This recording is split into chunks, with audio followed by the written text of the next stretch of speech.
Oh, guys, give it up for your host one more time. This show's so fun.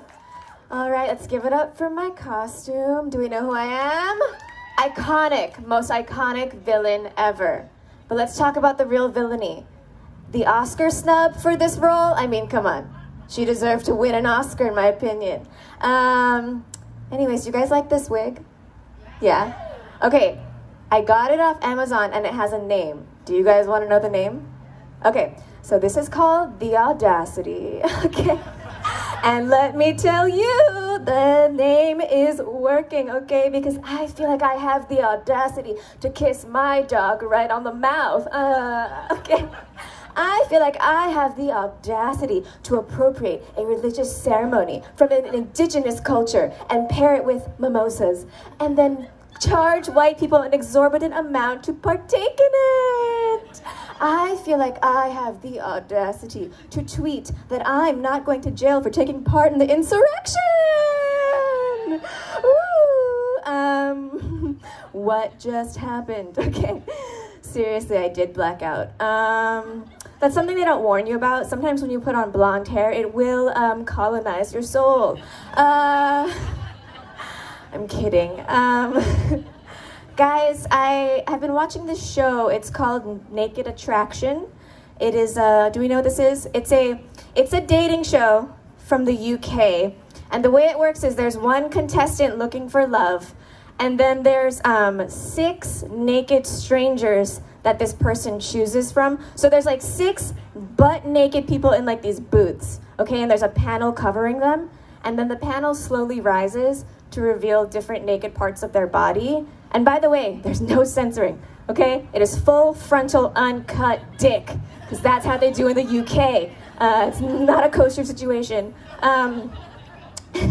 So that just means that some poor bastard gets eliminated based on how hideous their genitals are. It is a good time, I recommend it.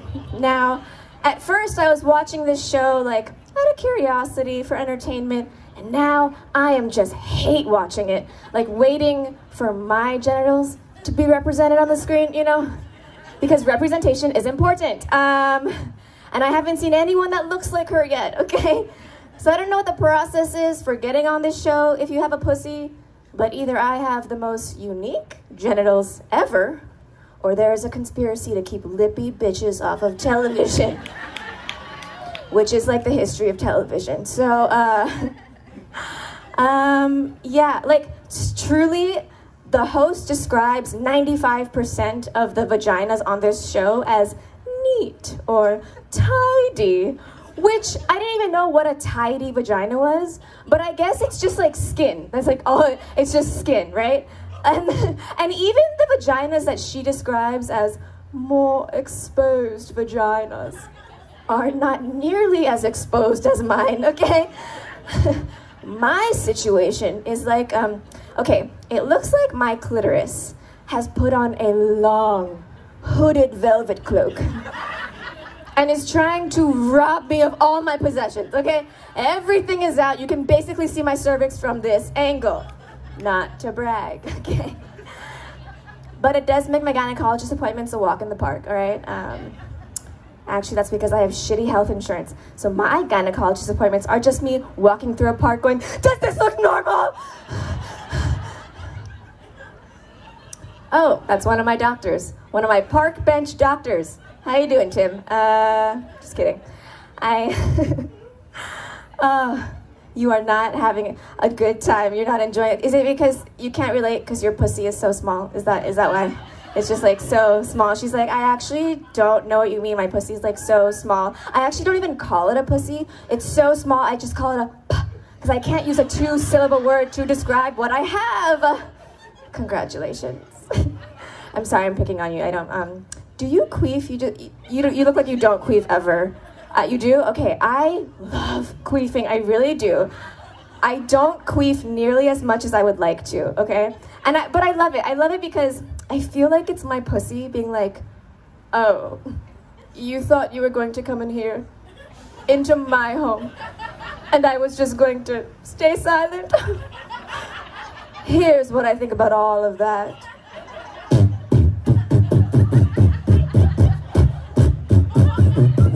Oh, I'm not, I don't like that I did that. I don't like that I did that. I am in a relationship, probably for not much longer. Oh God. Is anyone else in a relationship? Yeah? How long have you been in a relationship for? 3 years? Congratulations, that's so sweet. Oh, I'm about to ruin your whole night. I'm just kidding. Well, I've been in a relationship for 9 years. Yeah, so we're not having sex anymore. No, we do like a monthly cordial insertion, you know? Yeah, once every full moon, my man will tip his top hat, you know, dust off the old monocle, and say, "My lady, shall we retire to the boudoir?" And I'll say like, "My lord, art thou coming?" And he always says, "No, no, after you ladies first," you know, which is nice. I'm kidding, you don't come during a cordial insertion, don't be ridiculous. No, no one's coming. I am 30.